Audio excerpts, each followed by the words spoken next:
ಯಾರು ನಿಮ್ಮನ್ನು ಅರ್ಥ ಮಾಡಿಕೊಳ್ಳುವುದಿಲ್ಲವೋ ಅಂಥವರನ್ನು ಬಿಟ್ಟು ಬಿಡಿ. ನಿಮ್ಮನ್ನು ಅರ್ಥ ಮಾಡಿಕೊಳ್ಳದೇ ಇರುವ ಜನರ ಚಿಂತೆ ಸಮಯವೇ ತಿಳಿಸುವುದು. ಅವರಿಗೆ ನಿಮ್ಮ ಬೆಲೆ ಏನು ಎನ್ನುವುದು. ಹಾಗಾಗಿ ನಿಮ್ಮನ್ನು ಯಾರು ಅರ್ಥ ಮಾಡಿಕೊಳ್ಳುತ್ತಾರೆಯೋ ಅವರಿಗಾಗಿ ನಿಮ್ಮ ಅತ್ಯಮೂಲ್ಯವಾಗಿರುವಂತಹ ಸಮಯವನ್ನು ಮೀಸಲಿಡಿ. ಅತಿ ಸಲುಹೆ, ಅತಿ ಪ್ರೀತಿ, ಅತಿ ನಂಬಿಕೆ ಯಾರೊಂದಿಗೂ ಕೂಡ ಬೇಡವೇ ಬೇಡ. ಎಲ್ಲರೂ ಸ್ವಾರ್ಥಿಗಳೇ ಎನ್ನುವುದನ್ನು ಮರೆಯಲೇಬೇಡಿ. ಎಲ್ಲರೂ ಕೂಡ ಸಮಯಕ್ಕೆ ತಕ್ಕಂತೆ ನಟನೆಯನ್ನು ಮಾಡುತ್ತಾ ಇದ್ದಾರೆ. ಯಾರದ್ದು ನಟನೆ, ಯಾರದ್ದು ಪ್ರಾಮಾಣಿಕತೆ ಎನ್ನುವುದರಲ್ಲಿಯೇ ನಮ್ಮ ಜೀವನ ಎನ್ನುವುದು ಮುಗಿದು ಹೋಗಿರುತ್ತದೆ. ಯಾವುದು ಸತ್ಯ, ಯಾವುದು ಅಸತ್ಯ ಇದನ್ನು ತಿಳಿದು ಜೀವನವನ್ನು ನಡೆಸಬೇಕು. ಕೆಲವು ಜನರು ನಿಮ್ಮ ಜೀವನದಿಂದ ಬಿಟ್ಟು ಹೊರಟಿದ್ದಾರೆ ಅಂದರೆ ಅದು ನಿಮ್ಮ ಕಥೆಯ ಅಂತ್ಯವಲ್ಲ, ಅದು ನಿಮ್ಮ ಕಥೆಯಲ್ಲಿ ಅವರ ಭಾಗದ ಅಂತ್ಯವಾಗಿದೆ ಎಂದು ಅರ್ಥ ಮಾಡಿಕೊಂಡು ಜೀವನವನ್ನು ಮುಂದೆ ನಡೆಸುವುದನ್ನು ನೀನು ನೋಡಬೇಕು. ಅಂದಾಗಲೇ ನೀನು ಜೀವನದಲ್ಲಿ ಏನಾದರೂ ಒಂದು ವಿಶೇಷವಾಗಿರುವುದನ್ನು ನೀನು ಸಾಧನೆಯನ್ನು ಮಾಡಿ ತೋರಿಸುವುದಕ್ಕೆ ಸಾಧ್ಯವಾದೀತು. ಉತ್ತಮರ ಭರವಸೆ ಎಂದಿಗೂ ಕೂಡ ನೀವು ಜೀವನದಲ್ಲಿ ಕಳೆದುಕೊಳ್ಳಬೇಡಿ. ಉತ್ತಮ ಭರವಸೆ ಎನ್ನುವುದು ನಿಮ್ಮೊಂದಿಗೆ ಸದಾಕಾಲ ಇರಲೇಬೇಕು. ನಾಳೆಯ ದಿನಕ್ಕಿಂತ ಇವತ್ತಿನ ದಿನ ಉತ್ತಮವಾಗಿ ಇರಬೇಕು. ನಾಳೆಯ ದಿನ ಉತ್ತಮವಾಗಿ ಇರಬೇಕು ಎನ್ನುವುದೇ ಆದರೆ ಇಂದಿನ ದಿನವನ್ನು ನೀನು ಹೇಗೆ ಬಳಸಿಕೊಳ್ಳುತ್ತೀಯ ಎನ್ನುವುದರ ಮೇಲೆ ನಿನ್ನ ನಾಳೆಯ ಜೀವನ ಎನ್ನುವುದು, ನಿನ್ನ ನಾಳೆಯ ದಿನಗಳು ಎನ್ನುವುದು ಉತ್ತಮವಾಗಿ ಇರುವುದಕ್ಕೆ ಸಾಧ್ಯವಾದೀತು. ಜೀವನದಲ್ಲಿ ನೀವು ಎಷ್ಟು ಎತ್ತರಕ್ಕೆ ಬೆಳೆಯಿದ್ದೀರಿ ಅನ್ನುವುದು ನಿಮ್ಮನ್ನು ಕಳೆದುಕೊಂಡವರು ಪಶ್ಚಾತ್ತಾಪ ಪಡುವಷ್ಟು ನೀವು ಎತ್ತರವಾಗಿರುವಂತಹ ಸ್ಥಾನಕ್ಕೆ ಏರಿದಾಗಲೇ ಗೊತ್ತಾಗುವುದು. ಜೀವನವು ಒಂದು ರೀತಿಯ ವಿಚಿತ್ರವಾಗಿದೆ. ಖುಷಿಯಾಗಿ ಇದ್ದೇನೆ ಎಂದು ತೋರಿಸುವುದು ಖುಷಿಯಾಗಿ ಇರುವುದಕ್ಕಿಂತ ಹೆಚ್ಚು ಮುಖ್ಯವಾಗಿ ಇರುತ್ತದೆ. ಹಾಗಾಗಿ ಯಾವುದೇ ಕಾರಣಕ್ಕೂ ಕೂಡ ನಿಮ್ಮ ಜೀವನದ ಕೆಟ್ಟ ಗಳಿಗೆಯನ್ನು ನೆನೆಯುತ್ತಾ ನಿಮ್ಮ ಅತ್ಯಮೂಲ್ಯವಾಗಿರುವಂತಹ ಸಮಯವನ್ನು ಜೀವನದಲ್ಲಿ ಹಾಳು ಮಾಡಿಕೊಳ್ಳಬೇಡಿ. ಜೀವನದಲ್ಲಿ ಕೆಲವು ಜನರನ್ನು ಬಿಡುವುದು ಅನಿವಾರ್ಯವಾಗಿರುತ್ತದೆ. ಏಕೆಂದರೆ ನಾವು ಅವರನ್ನು ಬಿಡದೇ ಇದ್ದರೆ ಅವರು ನಮ್ಮನ್ನು ಎಲ್ಲಿಯೋ ಬಿಟ್ಟು ಹೋಗಿರುತ್ತಾರೆ. ಅಂಥವರನ್ನು ನೀವು ಬಿಟ್ಟು ನಿಮ್ಮ ಜೀವನವನ್ನು ನೀವು ನೋಡಿಕೊಳ್ಳುವುದನ್ನು ನೋಡಬೇಕು. ಆಗ ನೋಡಿ, ಆ ಜನರೇ ಆಗಾಗ ಬದಲಾಗುತ್ತಾರೆ. ಯಾರಿಗೆ ನಾವು ಮಿತಿಗಿಂತ ಹೆಚ್ಚಿನ ಸಮಯ ಮತ್ತು ಗೌರವವನ್ನು ನೀಡಲು ಪ್ರಾರಂಭಿಸಿ ಇರುತ್ತೇವೆಯೋ ಅವರು ಯಾರೂ ಕೂಡ ನಮ್ಮ ಜೀವನದಲ್ಲಿ ಪ್ರಾಮುಖ್ಯತೆ ಎನ್ನುವ ರೀತಿಯಲ್ಲಿ ಅವರು ನಡೆದುಕೊಳ್ಳುವುದೇ ಇಲ್ಲ. ನೋವನ್ನು ಕೊಡುವ ವ್ಯಕ್ತಿಗಳನ್ನು ಎಂದಿಗೂ ಕೂಡ ಜೀವನದಲ್ಲಿ ನೆನೆಸಿಕೊಳ್ಳುವುದಕ್ಕೆ ಹೋಗಬೇಡ. ಮಾತು ತಪ್ಪಾಗಿ ಅನಿಸಿದರೆ ಎರಡು ರೀತಿಯಲ್ಲಿ ನಾವು ಯೋಚನೆಗಳನ್ನು ಮಾಡಬೇಕು. ಆ ವ್ಯಕ್ತಿ ಬಹಳ ಮುಖ್ಯವಾಗಿ ಇದ್ದರೆ ಆ ವಿಷಯವನ್ನು ಮರೆತು ಬಿಡಿ, ಮತ್ತು ವಿಷಯ ಬಹಳನೇ ಮುಖ್ಯವಾಗಿ ಇದ್ದರೆ ಆ ವ್ಯಕ್ತಿಯನ್ನೇ ಮರೆತು ಬಿಡುವುದು ಒಳ್ಳೆಯದು. ಇದನ್ನು ಅರಿತು ಜೀವನವನ್ನು ಮಾಡುವುದನ್ನು ಮನುಷ್ಯ ನೋಡಬೇಕು. ಅಂದಾಗಲೇ ಸಂಬಂಧ ಎನ್ನುವುದು ಗಟ್ಟಿಯಾಗಿ ಉಳಿಯುವುದಕ್ಕೆ ಸಾಧ್ಯವಾದೀತು. ಸಂಬಂಧಗಳಲ್ಲಿ ಸಣ್ಣ ಪುಟ್ಟ ಜಗಳಗಳು ಬರುವುದು ಸಹಜ. ಸಣ್ಣ ಪುಟ್ಟ ಜಗಳಗಳನ್ನು ನಾವು ಬದಿಗೆ ಒತ್ತಿ ನಾವು ಸಂಬಂಧಕ್ಕೆ ಬೆಲೆಯನ್ನು ಕೊಟ್ಟಾಗ ಮಾತ್ರ ಜೀವನದಲ್ಲಿ ನಾವು ಮುಂದೆ ಬರುವುದಕ್ಕೆ ಸಾಧ್ಯವಾದೀತು. ಯಾವುದು ನಿಮ್ಮದೋ ಅದು ನಿಮಗೆ ಸಿಕ್ಕೇ ಸಿಗುತ್ತದೆ. ಯಾವುದು ಪಡೆದುಕೊಳ್ಳಲು ಇಡೀ ವಿಶ್ವವೇ ಪ್ರಯತ್ನಿಸದೇ ಇದ್ದರೂ ಕೂಡ ನಿಮಗೆ ಸಿಗಬೇಕಾಗಿ ಇರುವುದು, ನಿಮ್ಮ ಪಾಲಿಗೆ ಇರುವುದು ನಿಮಗೆ ಸಿಕ್ಕೇ ಸಿಗುತ್ತದೆ. ಯಾವುದರ ಬಗ್ಗೆಯೂ ಕೂಡ ಯೋಚನೆಗಳನ್ನು ಮಾಡುವುದಕ್ಕೆ ಹೋಗಬೇಡಿ. ಜನರು ನಿಮ್ಮನ್ನು ಖಂಡಿತವಾಗಿಯೂ ಕೂಡ ಅರ್ಥ ಮಾಡಿಕೊಳ್ಳುತ್ತಾರೆ. ನಿಮ್ಮ ಕೆಲಸ ಕಾರ್ಯಗಳನ್ನು ಮಾಡುತ್ತಾ ನೀವು ಜೀವನದಲ್ಲಿ ಮುಂದುವರಿಯುವುದನ್ನು ನೋಡಬೇಕು. ಬಿದ್ದ ನಂತರ ಎದ್ದೇಳುವವನು ವಾಸ್ತವದಲ್ಲಿ ಅವನು ಜೀವನವನ್ನು ಅರ್ಥ ಮಾಡಿಕೊಳ್ಳುತ್ತಾನೆ. ಜೀವನದಲ್ಲಿ ಬೀಳುವುದು ಏಳುವುದು ಸಹಜ.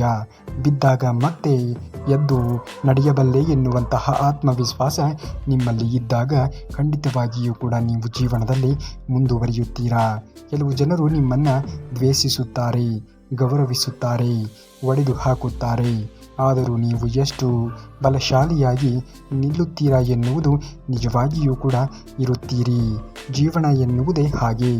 ನಮಗೆ ಗೊತ್ತೇ ಇರದಂತಹ ಹಲವು ರೀತಿಯ ತಿರುಳುಗಳನ್ನು ನಮ್ಮ ಜೀವನದಲ್ಲಿ ತಂದು ಒಡ್ಡುವಂತಹ ಎಲ್ಲ ತಿರುಳುಗಳನ್ನು ನೀವು ಗಟ್ಟಿಯಾಗಿ ಮೆಟ್ಟಿ ನಿಂತಾಗ ಮಾತ್ರ ಬದುಕಿನಲ್ಲಿ ನೀವು ಮುಂದೆ ಬರುವುದಕ್ಕೆ ಸಾಧ್ಯವಾದೀತು. ಒಂದು ಬಾಗಿಲು ಮುಚ್ಚಿದಾಗ ಇನ್ನೊಂದು ಬಾಗಿಲು ತೆರೆಯುತ್ತದೆ. ಆದರೆ ನಾವು ಮುಚ್ಚಿದ ಬಾಗಿಲನ್ನು ತುಂಬ ನೋವಿನಿಂದ ನೋಡುತ್ತೇವೆ. ಇನ್ನೊಂದು ಬಾಗಿಲು ನಮಗಾಗಿ ತೆರೆದಿರುವುದನ್ನು ನಾವು ನೋಡುವುದೇ ಇಲ್ಲ. ಹಾಗಾಗಿ ಜೀವನದಲ್ಲಿ 2 ರೀತಿಯ ಯೋಚನೆಗಳನ್ನು ನಾವು ಮಾಡಬೇಕು. ನಾವು ಕನಸನ್ನು ಕಾಣುತ್ತೇವೆ. ಕನಸನ್ನು ಕಾಣುವ ಭರದಲ್ಲಿ ಸೋಲಬಹುದು. ಆದರೆ ಸೋತ ಮೇಲೆ ನಾವು ಜೀವನದಲ್ಲಿ ಕನಸನ್ನು ಕಾಣುವುದನ್ನೇ ಮರೆತು ಬಿಡುತ್ತೇವೆ. ಮತ್ತೊಂದು ಅವಕಾಶ ಎನ್ನುವುದು ಇದ್ದೇ ಇರುತ್ತದೆ ಎನ್ನುವುದನ್ನು ನಾವು ಮರೆತೇ ಬಿಟ್ಟಿರುತ್ತೇವೆ. ಇಂದು ಕಷ್ಟ ಎಂದು ನೀವು ಕೇಳಿದಾಗ ಅದರ ನಿಜವಾದ ಅರ್ಥ ನಾವು ಅದಕ್ಕಾಗಿ ಹೋರಾಡುವಷ್ಟು ಬಲಶಾಲಿ ಇಲ್ಲ ಎಂದು. ಕಷ್ಟ ಎಂದು ಹೇಳುವುದನ್ನು ನಿಲ್ಲಿಸಿ ಧನಾತ್ಮಕವಾಗಿ ಯೋಚನೆಗಳನ್ನು ಮಾಡಿ. ಖಂಡಿತವಾಗಿಯೂ ಕೂಡ ಎಲ್ಲವೂ ಹಾಗೆ ಆಗುತ್ತದೆ. ಮೊದಲು ನಾವು ಪ್ರಯತ್ನವನ್ನು ಪಡುವುದನ್ನೇ ಮಾಡುವುದಿಲ್ಲ. ಯೋಚನೆಗಳನ್ನು ಮಾಡುವುದರಲ್ಲಿಯೇ ನಮ್ಮ ಜೀವನದ ಅತ್ಯಮೂಲ್ಯವಾಗಿರುವಂತಹ ಸಮಯವನ್ನು ವಿನಿಯೋಗ ಮಾಡುತ್ತೇವೆ. ಯೋಚನೆಯನ್ನು ಕಡಿಮೆ ಮಾಡಿ ಯೋಚನೆಗೆ ತಕ್ಕ ರೀತಿಯ ಪ್ರಯತ್ನವನ್ನು ಜೀವನದಲ್ಲಿ ಮಾಡುವುದನ್ನು ಅಳವಡಿಸಿಕೊಳ್ಳಿ. ಆಗ ಖಂಡಿತವಾಗಿಯೂ ಕೂಡ ಜೀವನದಲ್ಲಿ ಏನನ್ನಾದರೂ ಒಂದನ್ನು ಸಾಧನೆ ಮಾಡಿ ತೋರಿಸುವುದಕ್ಕೆ ಸಾಧ್ಯವಾದೀತು. ಜೀವನದಲ್ಲಿ ಚಿಂತನೆಗಳನ್ನು ಮಾಡುವುದಕ್ಕೆ ಹೋಗಬೇಡಿ. ಬದುಕಿನಲ್ಲಿ ನಿಯತ್ತಾಗಿ ಇರುವವರು ಯಾವಾಗಲೂ ಕೂಡ ಒಂಟಿಯಾಗಿಯೇ ಇರುತ್ತಾರೆ. ಕೇವಲ 2 ವ್ಯಕ್ತಿಗಳು ಮಾತ್ರ ಶಕ್ತಿಯುತರು. ಬದಲಾದ ವ್ಯಕ್ತಿ ಮತ್ತು ಒಂಟಿಯಾಗಿ ಇರುವ ವ್ಯಕ್ತಿ. ಬದಲಾಗಿ ಇರುವ ವ್ಯಕ್ತಿಗಳ ಬಗ್ಗೆ ಯೋಚನೆಗಳನ್ನು ಮಾಡುವುದಕ್ಕೆ ಹೋಗಬೇಡಿ. ಒಂಟಿಯಾಗಿ ಇದ್ದರೂ ಕೂಡ ಪರವಾಗಿಲ್ಲ. ನಿಮ್ಮ ಇರುವಿಕೆ ಎನ್ನುವುದು ಯಾರಿಗೂ ಕೂಡ ಮೋಸವಾಗಲಿ. ನಿಮ್ಮ ಇರುವಿಕೆ ಎನ್ನುವುದು ಯಾರಿಗೂ ಕೂಡ, ಯಾರ ಕನಸಿಗೂ ಕೂಡ, ಯಾರ ನೆಮ್ಮದಿಗೂ ಕೂಡ ಭಂಗ ಬಗೆಯುವಂತೆ ಇರಲೇಬಾರದು. ಮನಸ್ಸಿನ ಶಕ್ತಿಗಿಂತ ಮಿಗಿಲಾದ ಸಂಪತ್ತು ಈ ಜಗತ್ತಿನಲ್ಲಿ ಮತ್ತೊಂದು ಇಲ್ಲ. ನೇರವಾದ ರಸ್ತೆಗಳು ಹಾಗೂ ನೇರವಾಗಿ ಮಾತನಾಡುವ ವ್ಯಕ್ತಿಗಳು ಸಾಮಾನ್ಯವಾಗಿ ಜನರಿಗೆ ಇಷ್ಟ ಆಗುವುದೇ ಇಲ್ಲ. ಮುಖಕ್ಕೆ ಒಂದು ರೀತಿಯಲ್ಲಿ ಮಾತನಾಡಿ ಹಿಂದೆ ಇನ್ನೊಂದು ರೀತಿಯಾಗಿ ಮಾತನಾಡುವಂತಹ ವ್ಯಕ್ತಿಗಳೇ ಇಂದಿನ ಸಮಾಜದಲ್ಲಿ ಎಲ್ಲರಿಗೂ ಕೂಡ ಮೆಚ್ಚುಗೆ ಆಗುತ್ತಾರೆ. ನಿಮ್ಮ ಸ್ವಂತ ಇಚ್ಛೆಯಿಂದ ನೀವು ಯಾರನ್ನಾದರೂ ಪ್ರೀತಿಸಬಹುದು. ಆದರೆ ನಿಮ್ಮ ಸ್ವಂತ ಇಚ್ಛೆಯಿಂದ ನೀವು ಯಾರನ್ನಾದರೂ ಕೂಡ ಮರೆಯುವುದಕ್ಕೆ ಸಾಧ್ಯವೇ ಇಲ್ಲ. ಹಾಗಾಗಿ ಜೀವನದಲ್ಲಿ ಮರೆತು ಹೋಗಿರುವುದರ ಬಗ್ಗೆ ಮತ್ತೆ ಯೋಚನೆಗಳನ್ನು ಮಾಡುತ್ತಾ ಇದ್ದರೆ ನೀವು ಅವರನ್ನು ಸಂಪೂರ್ಣವಾಗಿ ಮರೆತೇ ಇಲ್ಲ ಎಂದು ಅರ್ಥ. ನೀವು ಎಲ್ಲಿಯವರೆಗೆ ಉಪಯೋಗಕ್ಕೆ ಬರುತ್ತೀರಿಯೋ ಅಲ್ಲಿಯವರೆಗೆ ಜನ ನಿಮ್ಮನ್ನು ಪ್ರೀತಿಸುತ್ತಾರೆ. ಅಲ್ಲಿಯವರೆಗೆ ಜನ ನಿಮ್ಮನ್ನು ಗೌರವಿಸುತ್ತಾರೆ. ಅಲ್ಲಿಯವರೆಗೆ ಜನ ನಿಮ್ಮನ್ನು ನಿಮ್ಮ ಮೇಲೆ ಇಲ್ಲ ಸಲ್ಲದೇ ಇರುವ ರೀತಿಯಲ್ಲಿ ಹಾರೈಕೆಗಳನ್ನು ಮಾಡುವುದನ್ನು ಮಾಡುತ್ತಾರೆ. ಒಂದು ವೇಳೆ ನಿಮ್ಮಿಂದ ಆಗಬೇಕಾಗಿರುವಂತಹ ಕೆಲಸ ಮುಗಿದು ಹೋಯಿತು, ಇಂದು ನಿನ್ನಿಂದ ಯಾವುದೇ ರೀತಿಯಾಗಿರುವಂತಹ ಕೆಲಸ ಇಲ್ಲ ಎಂದು ಅವರಿಗೆ ಗೊತ್ತಾದರೆ ಅವರು ಖಂಡಿತವಾಗಿಯೂ ಕೂಡ ನಿನ್ನನ್ನು ಮತ್ತೆ ಪುನಃ ಮಾತನಾಡಿಸುವುದಕ್ಕೆ ಬರುವುದೇ ಇಲ್ಲ. ಒಮ್ಮೆ ನೀವು ಕೆಳಗೆ ಬಿದ್ದರೆ ನಿಮ್ಮನ್ನು ಮೇಲೆ ಎತ್ತಲು ಯಾರೂ ಕೂಡ ಬರುವುದಿಲ್ಲ. ನೀವು ಸ್ವಲ್ಪ ಮೇಲೆ ಹಾರಲು ಶುರು ಮಾಡಿ. ನಿಮ್ಮನ್ನು ಕೆಳಗೆ ಬೀಳಿಸುವುದಕ್ಕೆ ಎಲ್ಲರೂ ಕೂಡ ಪ್ರಯತ್ನವನ್ನು ಮಾಡುತ್ತಾ ಇರುತ್ತಾರೆ. ಅಂತಹ ಪ್ರಯತ್ನಗಳ ಬಗ್ಗೆ ಎಂದಿಗೂ ಕೂಡ ತಲೆಯನ್ನು ಕೆಡಿಸಿಕೊಳ್ಳುವುದಕ್ಕೆ ಹೋಗಲೇಬೇಡಿ. ಯಶಸ್ಸನ್ನು ಕಾಣಬೇಕಾದರೆ ಮೊದಲು ಪ್ರಯತ್ನವನ್ನು ಪಡಬೇಕು. ಮೊದಲು ಪ್ರಯತ್ನವನ್ನು ಪಟ್ಟಾಗ ಮಾತ್ರ ಜೀವನದಲ್ಲಿ ನಾವು ಯಶಸ್ಸನ್ನು ಪಡೆದುಕೊಳ್ಳುವುದಕ್ಕೆ, ಯಶಸ್ಸನ್ನು ನಾವು ಜೀವನದಲ್ಲಿ ಹೊಂದುವುದಕ್ಕೆ ಸಾಧ್ಯವಾದೀತು. ಈ ಸ್ವಾರ್ಥದ ಜಗತ್ತಿನಲ್ಲಿ ಒಂದು ವಿಷಯ ಮಾತ್ರ ವಿಚಿತ್ರ. ಪ್ರತಿಯೊಬ್ಬರೂ ಕೂಡ ಎಲ್ಲವನ್ನ ಹೊಂದಿದ್ದಾರೆ, ಆದರೆ ಪ್ರತಿಯೊಬ್ಬರ ಹೃದಯವೂ ಕೂಡ ಖಾಲಿಯಾಗಿ ಇದೆ. ಜೀವನದಲ್ಲಿ ಎಲ್ಲವನ್ನೂ ಕೂಡ ನಾವು ಪಡೆದುಕೊಂಡಿದ್ದೇವೆ ಎನ್ನುವುದು ಅದು ಅಂತ್ಯವಲ್ಲ. ಜೀವನದಲ್ಲಿ ಏನೇ ಇದ್ದರೂ ಕೂಡ ಎಲ್ಲವನ್ನೂ ಕೂಡ ನಾವು ಮತ್ತೆ ಪರಿಶೀಲನೆಗೆ ಒಳಪಡಿಸಿ ಎಲ್ಲವನ್ನೂ ಕೂಡ ಸ್ವೀಕರಿಸಬೇಕು, ಸ್ವೀಕರಿಸಬಾರದು ಎನ್ನುವಂತಹ ಮನಸ್ಥಿತಿ ಎನ್ನುವುದು ನಮ್ಮಲ್ಲಿ ಇರಬೇಕು. ಅಂದಾಗ ಮಾತ್ರ ನಾವು ಒಳ್ಳೆಯದನ್ನು ಸ್ವೀಕರಿಸುವುದಕ್ಕೆ, ಕೆಟ್ಟದ್ದನ್ನು ನಾವು ಅಲ್ಲಿಯೇ ಬಿಟ್ಟು ಬರುವುದಕ್ಕೆ ಸಾಧ್ಯವಾದೀತು. ಸಮಯವು ಗಾಯವನ್ನು ವಾಸಿ ಮಾಡುವುದಿಲ್ಲ, ಆದರೆ ಅದು ನೋವಿನಿಂದ ಹೇಗೆ ಬದುಕಬೇಕು ಎನ್ನುವುದನ್ನು ಖಂಡಿತವಾಗಿಯೂ ಕೂಡ ಕಲಿಸುತ್ತದೆ. ಜೀವನದಲ್ಲಿ ಸಮಯ ಎನ್ನುವುದು ತುಂಬಾ ಮಹತ್ವವಾಗಿರುವಂಥದ್ದು. ಸಮಯವನ್ನು ಸರಿಯಾದ ರೀತಿಯಲ್ಲಿ ಬಳಸಿಕೊಂಡವನು ಮಾತ್ರ ಜೀವನದಲ್ಲಿ ಮುಂದುವರಿಯುತ್ತಾನೆ. ನಿಮ್ಮ ಜೀವನ ಎನ್ನುವುದೇ ಹಾಗೆ ನೋಡಿ. ಯಾರೇ ಏನೇ ಹೇಳಿದರೂ ಕೂಡ ತಲೆಯನ್ನು ಕೆಡಿಸಿಕೊಳ್ಳುವುದಕ್ಕೆ ಹೋಗಲೇಬೇಡಿ. ನೋವನ್ನು ಬಹಳ ಕಾಲದವರೆಗೆ ಅನುಭವಿಸುವುದು ಸಹ ಒಂದು ರೀತಿಯ ಪಾಠವೇ. ಸಂಬಂಧ ಕಳೆದು ಹೋದರೂ ಸಹ ನಿಜವನ್ನೇ ಹೇಳಿ. ಜೀವನದಲ್ಲಿ ಸತ್ಯ, ಧರ್ಮ, ನಿಷ್ಠೆಯನ್ನು ನಾವು ಕಾಯ್ದುಕೊಳ್ಳಬೇಕಾಗಿರುವುದು ತುಂಬಾ ಅಗತ್ಯವಾಗಿದೆ. ಹಾಗಾಗಿ ಜೀವನದಲ್ಲಿ ಒಳ್ಳೆಯ ಅಭಿಪ್ರಾಯವನ್ನು, ಒಳ್ಳೆಯ ಸತ್ಯಾಂಶವನ್ನು ಹೇಳುವುದನ್ನು ನೀವು ಪಾಲನೆ ಮಾಡಬೇಕು. ಸುಳ್ಳು ಹೇಳಿ ನಂಬಿಕೆ ದ್ರೋಹವನ್ನು ಕಳೆದುಕೊಳ್ಳಬೇಡಿ. ಏಕೆಂದರೆ ಒಡೆದುಕೊಂಡಿರುವಂತಹ ಸಂಬಂಧ ಮತ್ತೆ ಒಂದುಗೂಡುವುದಕ್ಕೆ ಸಾಧ್ಯವೇ ಇಲ್ಲ. ಕಳೆದುಕೊಳ್ಳುವುದು ಏನೂ ಕೂಡ ಇಲ್ಲ. ಸತ್ಯವನ್ನು ಹೇಳಿ, ಸತ್ಯವನ್ನು ಪಾಲಿಸಿ, ಧರ್ಮವನ್ನು ರಕ್ಷಣೆ ಮಾಡಿ. ಸಂತಸದ ಸಂದರ್ಭದಲ್ಲಿ ಕೈ ಕುಲುಕುವುದರಿಂದ ಸಂಬಂಧಗಳು ಅರಳುವುದಿಲ್ಲ. ಕಷ್ಟದ ಕಾಲದಲ್ಲಿ ಕೈ ಹಿಡಿದಾಗ ಮಾತ್ರ ಅದು ಬೆಳೆಯುತ್ತದೆ ಎನ್ನುವುದನ್ನು ಮರೆಯಲೇಬೇಡಿ. ಯಾರು ನಿಮ್ಮ ಕಷ್ಟ ಕಾಲದಲ್ಲಿ ನಿಮ್ಮನ್ನು ಸಹಾಯ ಮಾಡಿರುತ್ತಾರೆಯೋ ಅಂಥವರನ್ನು ಯಾವುದೇ ಕ್ಷಣಕ್ಕೂ ಕೂಡ ನೀವು ಮರೆಯುವುದಕ್ಕೆ ಹೋಗಲೇಬಾರದು. ಯಾವುದೇ ಯಶಸ್ಸಿಗೆ ಸಿದ್ಧಿ ಸೂತ್ರ ಎನ್ನುವುದು ಇರುವುದಿಲ್ಲ. ನೀವು ನಡೆದು ಗುರಿ ಮುಟ್ಟಿದರೆ ಅದೇ ದಾರಿ. ಎಂದಿಗೂ ಕೂಡ ಯಾರಿಗಾಗಿಯೂ ಕೂಡ ಕಾಯುತ್ತಾ ಯೋಚಿಸುತ್ತಾ ಕಾಲ ಕಳೆಯಬೇಡಿ. ಏಕೆಂದರೆ ಬದುಕು ಯೋಚನೆಗಿಂತಲೂ ಕೂಡ ವೇಗವಾಗಿ ಸಾಗುತ್ತಾ ಇರುತ್ತದೆ ಎನ್ನುವುದನ್ನು ಮರೆಯಲೇಬೇಡಿ. ಆಗುವುದೆಲ್ಲ ಒಳ್ಳೆಯದೇ ಆಗುತ್ತದೆ. ಶ್ರೀಕೃಷ್ಣ ಪರಮಾತ್ಮನ ಮೇಲೆ ನಂಬಿಕೆಯನ್ನು ಇಟ್ಟು ನಿಮ್ಮ ಕೆಲಸ ಕಾರ್ಯಗಳನ್ನು ಮಾಡುತ್ತಾ ನೀವು ಜೀವನದಲ್ಲಿ ಮುಂದುವರಿಯುವುದನ್ನು ನೋಡಬೇಕು. ಯಾರ ಬಗ್ಗೆಯೂ ಕೂಡ ಯೋಚನೆಗಳನ್ನು ಮಾಡಬೇಡಿ. ನಿಮ್ಮ ಪಾಡಿಗೆ ನೀವಿದ್ದು ನಿಮ್ಮ ಕೆಲಸ ಕಾರ್ಯಗಳನ್ನು ಮಾಡುತ್ತಾ ಜೀವನದಲ್ಲಿ ಮುಂದುವರಿಯುವುದನ್ನು ನೋಡಬೇಕು.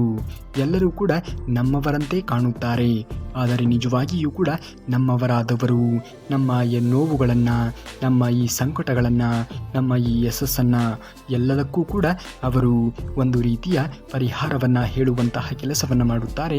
ನಮ್ಮನ್ನು ಕುರಿತು ಅವರು ನಮ್ಮ ಬಗ್ಗೆ ಕಾಳಜಿಯನ್ನು ವಹಿಸುತ್ತಾರೆ. ಒಂದು ವೇಳೆ ನಿಮ್ಮನ್ನು ಯಾವುದಾದರೂ ವ್ಯಕ್ತಿ ನಿರ್ಲಕ್ಷಿಸುತ್ತಿದ್ದರೆ, ಆದರೂ ನೀವು ಯಾವುದೇ ತೀರ್ಮಾನವನ್ನು ಕೈಗೊಳ್ಳದೇ ಇದ್ದರೆ ಇದರಿಂದ ಆ ವ್ಯಕ್ತಿಗೆ ನಿಮ್ಮ ಮೇಲಿನ ನಂಬಿಕೆ ಇನ್ನೂ ಹೆಚ್ಚಾಗುತ್ತದೆ. ನೀವು ಜೀವನದಲ್ಲಿ ಒಳ್ಳೆಯದರ ಬಗ್ಗೆ ಮಾತ್ರ ಯೋಚನೆಗಳನ್ನು ಮಾಡಬೇಕು. ಯಾವುದೇ ಕಾರಣಕ್ಕೂ ಕೂಡ ಕೆಟ್ಟದ್ದರ ಬಗ್ಗೆ ಯೋಚನೆಗಳನ್ನು ಮಾಡುವುದಕ್ಕೆ ಹೋಗಲೇಬಾರದು. ಆಗ ನಿಮ್ಮ ಜೀವನದಲ್ಲಿ ಆಗುವುದೆಲ್ಲ ಒಳ್ಳೆಯದೇ ಆಗುತ್ತದೆ. ಜೀವನವೆಂದರೆ ಕುಸ್ತಿಯ ಆಟವಿದ್ದಂತೆ. ಕೆಳಗೆ ಬಿದ್ದ ತಕ್ಷಣ ಅದು ಸೋಲುವುದಿಲ್ಲ. ಏಳಲು ಪ್ರಯತ್ನಿಸದೇ ಇದ್ದರೆ, ಮಲಗಿದ್ದರೆ ಅದು ಸೋಲನ್ನು ಕಾಣಬೇಕಾಗುತ್ತದೆ. ವಿಶ್ವಾಸದಿಂದ ನೀವು ಜೀವನವನ್ನು ಮಾಡುವುದನ್ನು ನೋಡಿ. ಆಗುವುದೆಲ್ಲ ಒಳ್ಳೆಯದೇ ಆಗುತ್ತದೆ ಎನ್ನುವುದನ್ನು ಮರೆಯಬೇಡಿ. ಇಂದು ಲೆಕ್ಕಕ್ಕೆ ಇಲ್ಲ ಎಂದವರ ಮುಂದೆ ಲೆಕ್ಕಕ್ಕೆ ಸಿಗದ ಹಾಗೆ ಬದುಕಿ ತೋರಿಸಿ. ತಿಳಿದುಕೊಳ್ಳಲು ಯಾವ ವಿಷಯವೂ ಕೂಡ ಸಣ್ಣದ್ದಲ್ಲ. ಮಾಡುವ ಮನಸ್ಸು ಎನ್ನುವುದು ಇದ್ದರೆ ಯಾವ ಕೆಲಸವೂ ಕೂಡ ದೊಡ್ಡದ್ದಲ್ಲ. ಎಲ್ಲವನ್ನ ಸಾಧಿಸಿ ತೋರಿಸುವಂತಹ ಆ ಒಂದು ಆತ್ಮವಿಶ್ವಾಸ ನಿಮ್ಮಲ್ಲಿ ಗಟ್ಟಿಯಾಗಿ ಇರಬೇಕು. ಗೆಲುವು ಬೀಗುವುದನ್ನು ಕಲಿಸಿದರೆ ಸೋಲು ಬಾಗುವುದನ್ನು ಕಲಿಸುತ್ತದೆ. ನಿಮ್ಮ ಜೀವನವನ್ನು ಯಾರೊಂದಿಗೆ ಹೋಲಿಕೆ ಮಾಡಿಕೊಳ್ಳಬೇಡಿ. ಸೂರ್ಯ ಚಂದ್ರನ ನಡುವೆ ಹೋಲಿಕೆ ಸಾಧ್ಯವೇ ಇಲ್ಲ. ಜೀವನದಲ್ಲಿ ಮುಂದೆ ಬರಲೇಬೇಕು.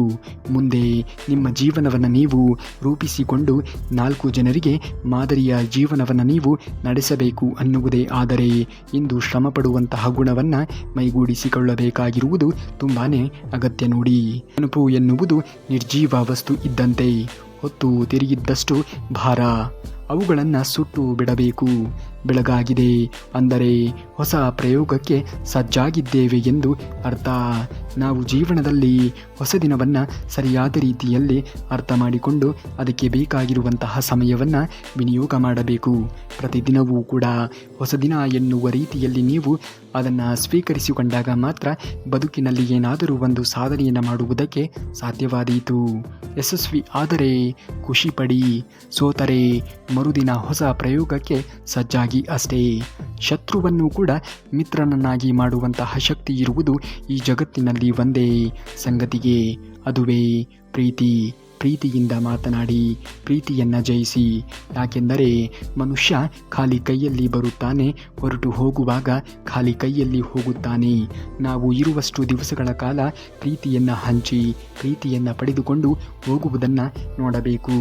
ವ್ಯಕ್ತಿ ಸತ್ತ ಮೇಲೆಯೂ ಕೂಡ ಆತನ ಹೆಸರು ಎನ್ನುವುದು ಶಾಶ್ವತವಾಗಿ ಉಳಿಯಬೇಕು ಎನ್ನುವುದೇ ಆದರೆ ಪ್ರೀತಿಯನ್ನು ಹಂಚುವುದನ್ನು ಮಾಡಿ. ಎಲ್ಲದರಲ್ಲಿಯೂ ಕೂಡ ಒಳ್ಳೆಯದನ್ನೇ ಗುರುತಿಸುವಷ್ಟು ನಿಮ್ಮ ಮನಸ್ಸಿಗೆ ಕಲಿಸಿ. ಧನಾತ್ಮಕತೆ ಒಂದು ಆಯ್ಕೆ. ಏಕೆಂದರೆ ಜೀವನದಲ್ಲಿ ಖುಷಿ ಆಲೋಚನೆಗಳನ್ನೇ ಆವರಿಸಿರುತ್ತದೆ. ಜೀವನದಲ್ಲಿ ಎಲ್ಲವೂ ಕೂಡ ಒಳ್ಳೆಯದೇ ಆಗುತ್ತಾ ಹೋಗುತ್ತದೆ. ಏನೇ ಆದರೂ ಕೂಡ ಎಲ್ಲವನ್ನ ಮೆಟ್ಟಿ ಜೀವನದಲ್ಲಿ ಮುಂದುವರಿಯುವುದನ್ನು ನೋಡಬೇಕು. ನಿಮ್ಮನ್ನು ನೀವು ಹೇಗೆ ರೂಪಿಸಿಕೊಳ್ಳಬೇಕು ಅಂದರೆ ನಿಮ್ಮ ಬದುಕಿನಲ್ಲಿ ಅವಕಾಶಗಳು ತೆರೆದುಕೊಂಡಾಗ ನಿಮ್ಮ ದೇಹ ಮತ್ತು ಮನಸ್ಸುಗಳು ನಿಮ್ಮನ್ನು ತಡೆಹಿಡಿಯಬಾರದು. ಜೀವನದಲ್ಲಿ ಯಶಸ್ಸನ್ನು ಪಡೆಯಬೇಕು ಅನ್ನುವುದೇ ಆದರೆ ನಿಮ್ಮ ಪ್ರಯತ್ನ ಎನ್ನುವುದು ನಿರಂತರವಾಗಿ ಇರಬೇಕು. ಯಾರೇ ಏನೇ ಹೇಳಿದರೂ ಕೂಡ ಯಾರ ಮಾತಿಗೂ ಕೂಡ ತಲೆಯನ್ನು ಕೆಡಿಸಿಕೊಳ್ಳುವುದಕ್ಕೆ ಹೋಗಲೇಬಾರದು. ಸತತವಾಗಿರುವಂತಹ ಪ್ರಯತ್ನ ಒಂದೇ ಜೀವನದಲ್ಲಿ ಯಶಸ್ಸನ್ನು ಪಡೆದುಕೊಳ್ಳುವುದಕ್ಕೆ ಮೂಲ ಸೂತ್ರ ಎನ್ನುವುದನ್ನು ಮಾತ್ರ ಮರೆಯಲೇಬೇಡಿ.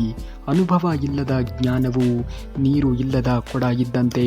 ಅದು ಎಂದಿಗೂ ಕೂಡ ನಮ್ಮ ಜೀವನದಲ್ಲಿ ಒಳ್ಳೆಯ ಸಂತೋಷವನ್ನು, ಒಳ್ಳೆಯ ಪರಿಹಾರವನ್ನು, ಒಳ್ಳೆಯ ಯಶಸ್ಸನ್ನು ತಂದು ಕೊಡುತ್ತದೆ ಎಂದು ಹೇಳುವುದಕ್ಕೆ ಸಾಧ್ಯವೇ ಇಲ್ಲ. ಜೀವನದಲ್ಲಿ ಸಂತೋಷವಾಗಿ ಇದ್ದೇವೆ ಅಂದರೆ ಸಮಸ್ಯೆಗಳೇ ಇಲ್ಲ ಎಂದು ಅರ್ಥವಲ್ಲ. ಸಮಸ್ಯೆಗಳನ್ನು ಸುಲಲಿತವಾಗಿ ಎದುರಿಸುವ ಸಾಮರ್ಥ್ಯವೇ ಸಂತೋಷ. ಈ ಸಂತೋಷವನ್ನು ನೀವು ಮೈಗೂಡಿಸಿಕೊಂಡು ಜೀವನದಲ್ಲಿ ಮುಂದುವರಿಯುವುದನ್ನು ನೋಡಬೇಕು. ಅಂದಾಗ ಮಾತ್ರ ನೀವು ಬದುಕಿನಲ್ಲಿ ಏನಾದರೂ ಒಂದು ವಿಶೇಷವಾಗಿರುವುದನ್ನು ಸಾಧಿಸುವುದಕ್ಕೆ ಸಾಧ್ಯವಾದೀತು. ನಂಬಿಕೆ ಇದ್ದರೆ ಮೌನವು ಅರ್ಥವಾಗುತ್ತದೆ. ನಂಬಿಕೆ ಇಲ್ಲವಾದರೆ ಜೀವನದಲ್ಲಿ ಪ್ರತಿಯೊಂದು ಮಾತಿನಲ್ಲಿಯೂ ಕೂಡ ಅಪಾರ್ಥವೇ ಕಾಣಿಸುತ್ತದೆ. ತಾಳ್ಮೆ ಕೆಲವೊಮ್ಮೆ ಕಹಿ ಎನಿಸುತ್ತದೆ. ಜೀವನದಲ್ಲಿ ತಾಳ್ಮೆಯನ್ನು ತೆಗೆದುಕೊಳ್ಳಬೇಕಾಗಿರುವುದು ತುಂಬಾ ಅವಶ್ಯಕತೆ ಇದೆ ನೋಡಿ. ಆದರೆ ಅದರ ಪ್ರತಿಫಲ ಯಾವತ್ತಿಗೂ ಕೂಡ ಸಿಹಿಯಾಗಿಯೇ ಇರುತ್ತದೆ. ಆಕಾಶ ಎನ್ನುವುದು ಎಷ್ಟೇ ವಿಶಾಲವಾಗಿ ಇದ್ದರೂ ಕೂಡ ನಕ್ಷತ್ರಕ್ಕೆ ಇರುವಂತಹ ಬೆಲೆ ಆಕಾಶಕ್ಕೆ ಇರುವುದಿಲ್ಲ. ಜೀವನದಲ್ಲಿ ಎಲ್ಲದಕ್ಕೂ ಕೂಡ ಕಾರಣಗಳನ್ನು ಹೇಳಬೇಡಿ. ಕೆಲವು ಕಾರಣಗಳಿಗೆ ಪರಿಹಾರವನ್ನು ಕಂಡುಕೊಳ್ಳುವ ಪ್ರಯತ್ನವನ್ನು ಮಾಡಬೇಡಿ. ಹಾಗೆ ಒಬ್ಬ ವ್ಯಕ್ತಿ ಎಷ್ಟೇ ಶ್ರೀಮಂತನಾಗಿ ಇದ್ದರೂ ಕೂಡ ಅವನ ಗುಣಕ್ಕೆ ಇರುವಂತಹ ಬೆಲೆ ಅವನಿಗೆ ಇರುವುದಿಲ್ಲ. ಬದುಕಿನಲ್ಲಿ ನಾಳೆ ಎಂಬ ಅವಕಾಶ ಎಂದಿಗೂ ಕೂಡ ಇರುತ್ತದೆ. ಆದರೆ ನಾವು ನಿನ್ನೆಗಳಲ್ಲೇ ಕಳೆದು ಹೋಗಬಾರದು. ಇಂದಿನ ಬಗ್ಗೆ ಯೋಚನೆಗಳನ್ನು ಮಾಡಬೇಕು. ಈ ಕ್ಷಣವನ್ನು ಸರಿಯಾದ ರೀತಿಯಲ್ಲಿ ನಾವು ಸದುಪಯೋಗ ಮಾಡಿಕೊಂಡಾಗ ಮಾತ್ರ ಬದುಕಿನಲ್ಲಿ ನಾವು ನಾಳೆಯ ದಿವಸಗಳು ಒಳ್ಳೆಯ ರೀತಿಯಾಗಿ ಬರುತ್ತದೆ ಎಂದು ನಿರೀಕ್ಷೆಯನ್ನು ಮಾಡುವುದಕ್ಕೆ ಸಾಧ್ಯವಾದೀತು. ಎಲ್ಲಿ ಗೊತ್ತಿದ್ದರೂ ಕೂಡ ಗೊತ್ತಿಲ್ಲದೇ ಇದ್ದರೂ ಕೂಡ ಇದ್ದು ಬಿಡಿ. ಅರ್ಥ ಮಾಡಿಕೊಳ್ಳುವವರು ಅರ್ಥ ಮಾಡಿಕೊಳ್ಳುತ್ತಾರೆ. ಹಾಗೆಯೇ ಜೀವನದಲ್ಲಿ ಉಳಿಯುತ್ತಾರೆ. ಅನುಮಾನ ಪಟ್ಟವರು ದೂರ ಸರಿದು ಹೋಗುತ್ತಾರೆ. ಯಾರ ಬಗ್ಗೆಯೂ ಕೂಡ ಯೋಚನೆಗಳನ್ನು ಮಾಡುವುದಕ್ಕೆ ಹೋಗಬೇಡಿ. ಎಲ್ಲರಿಗೂ ಕೂಡ ಕಾಲಮಾನ ಎನ್ನುವುದು ಕೂಡಿ ಬಂದೇ ಬರುತ್ತದೆ. ಸ್ಪಷ್ಟತೆ ಇಲ್ಲದವರ ಜೊತೆಗೆ ಸ್ನೇಹವನ್ನು ಬೆಳೆಸಿಕೊಳ್ಳಬೇಡಿ. ಬದ್ಧತೆ ಇಲ್ಲದವರ ಜೊತೆಯಲ್ಲಿ ಸಂಬಂಧವನ್ನು ಮಾಡಬೇಡಿ. ನಿಷ್ಠೆ ಇಲ್ಲದವರ ಜೊತೆಗೆ ಏನನ್ನೂ ಸಹ ನಿರೀಕ್ಷೆ ಮಾಡುವುದಕ್ಕೆ ಹೋಗಬೇಡಿ. ಎಲ್ಲವೂ ಕೂಡ ಒಳ್ಳೆಯದೇ ಆಗುತ್ತದೆ ಎನ್ನುವುದನ್ನು ಮರೆಯಲೇಬೇಡಿ. ಖಂಡಿತವಾಗಿಯೂ ಕೂಡ ಶ್ರೀಕೃಷ್ಣ ಪರಮಾತ್ಮನು ಇದ್ದಾನೆ. ನಿಮಗೆ ಎಲ್ಲವನ್ನೂ ಕೂಡ ಒಳ್ಳೆಯದನ್ನೇ ಕರುಣಿಸುತ್ತಾನೆ. ನಿಮ್ಮ ಕೆಲಸ ಕಾರ್ಯಗಳನ್ನು ಶ್ರದ್ಧೆಯಿಂದ ಮಾಡುತ್ತಾ ಮುಂದುವರಿಯುವುದನ್ನು ಮಾತ್ರ ನೋಡಬೇಕು. ಗಾಯ ಕಾಲಿಗೆ ಆದಾಗ ಹೇಗೆ ನಡೆಯಬೇಕು ಎಂದು ಕಲಿಸುತ್ತದೆ. ಮನಸ್ಸಿಗೆ ಆದಂತಹ ಗಾಯ ಹೇಗೆ ಬದುಕಬೇಕು ಎನ್ನುವುದನ್ನು ಕಲಿಸುತ್ತದೆ. 4 ದಿನ ದೂರ ಇದ್ದು ನೋಡಿ ಜನ ನಿಮ್ಮನ್ನು ಮರೆತು ಬಿಡುತ್ತಾರೆ. ಇದೇ ಜನರ ವಾಸ್ತವಿಕವಾಗಿರುವಂತಹ ಅವರ ಚಿತ್ರಣ. ಯಾರ ಬಗ್ಗೆಯೂ ಕೂಡ ತಲೆಯನ್ನು ಕೆಡಿಸಿಕೊಳ್ಳುವುದಕ್ಕೆ ಹೋಗಲೇಬೇಡಿ. ನಿಮ್ಮ ಕೆಲಸ ಕಾರ್ಯಗಳನ್ನು ಮಾಡುತ್ತಾ ಜೀವನದಲ್ಲಿ ಮುಂದುವರಿಯುವುದನ್ನು ನೋಡಿ. ಜೀವನವಿಡೀ ಮನುಷ್ಯ ಎಲ್ಲರಿಗೂ ಕೂಡ ಬೇಕಾದವನು ಅನ್ನುವ ಭ್ರಮೆಯಲ್ಲಿಯೇ ಇರುತ್ತಾನೆ. ಆದರೆ ನಿಜ ಏನು ಅಂದರೆ ಜನರಿಗೆ ನೀವು ಇದ್ದರೂ ಇಲ್ಲದೇ ಇದ್ದರೂ ಕೂಡ ಏನೂ ವ್ಯತ್ಯಾಸವೇ ಇರುವುದಿಲ್ಲ. ಎಲ್ಲವನ್ನೂ ಕೂಡ ನಾವು ಮಾಡಬಲ್ಲೆವು ಎನ್ನುವ ತವಕದಲ್ಲಿಯೇ ಇರಬೇಕು.